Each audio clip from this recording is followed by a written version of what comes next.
आइंदा 24 घंटों के दौरान मौसम खुश्क और रात में खुनकी रहने का इम्कान है।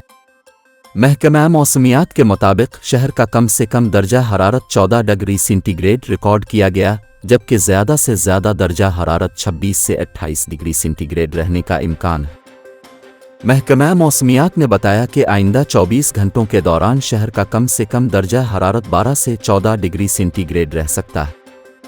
कराची में इस वक्त हवा में नमी का तनासुब 85% है और शुमाल मशरिक़ से हवा 13 किलोमीटर फ़ी घंटा की रफ्तार से चल रही है।